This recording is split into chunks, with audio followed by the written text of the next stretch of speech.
غلام نبی مدنی صاحب، پاکستان میں ایک بہت بڑا جو لوگوں میں یہ سوال اٹھتا دیکھا ہے، ہم نے اکثر لوگ ہم سے پوچھا بھی ہے براہ راست، لوگ یہ سمجھتے ہیں پاکستان میں کہ حرم مسجد نبوی کے جو امام ہیں وہ شاید امام مظفر صاحب ہیں، اور مسجد حرم مکہ کے جو امام ہیں وہ شیخ سدیس صاحب ہیں۔ تو آپ اس بارے میں اگر تھوڑی سی روشنی ڈالیں کہ کتنے امام ہوتے ہیں حرمین کے، اور ان کی کیا کیا ان کی ذمہ داریاں اور کیسے وہ فرائض انجام دیتے ہیں؟ دیکھیں، مسجد نبوی صلی اللہ علیہ وسلم اور اسی طرح مکہ مکرمہ کے اندر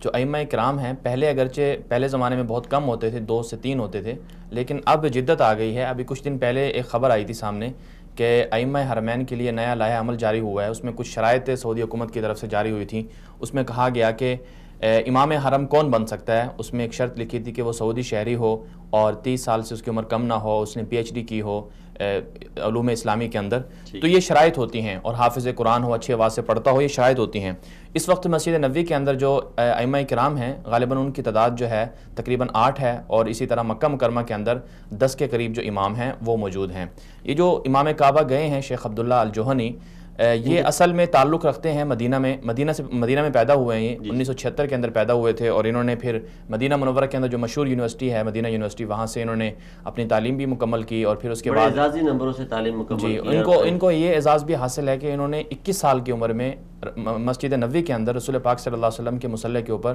تراویح کی امامت شروع میں کروائی، اور پھر جو 4 بڑی مسجدیں ہیں ان میں بھی ان کو امامت کی اعزاز مل چکا ہے۔ جی، قبلتین، حرم مسجد نبوی اور حرم مکہ میں۔ جی 2005 میں پھر یہ متعین ہوئے تھے مکہ مکرمہ کے اندر، وہاں پھر یہ امامت کروا رہے ہیں، اور خطیب بھی ہے وہاں کے۔ ان کی آواز بہت اچھی ہے، بہت مشہور ہیں۔ اب یہ جو دورہ سامنے آیا ہے، دورہ پاکستان امام کعبہ کا، تو اس کے اگر مقاصد کا ہم گہرائی سے جا کے جائزہ لیں تو ہمیں بہت ساری چیزیں سامنے نظر آتی ہیں۔ ان میں سے ایک تو یہ ہے کہ سعودی عرب اور پاکستان کے تعلقات کو مستحکم کیا جائے۔ جس طرح سے سرمایہ کاری پاکستان میں ہونے جا رہی ہے، عمران خان صاحب کی قیادت کے اوپر جس طرح سے سعودی گورنمنٹ یا بیرونی دنیا جو اعتماد کر رہی ہے، اس اعتماد کو مزید آگے بڑھانا یا اس کو مزید مستحکم کرنا، یہ اس کا ایک طرح سے تسلسل تھا۔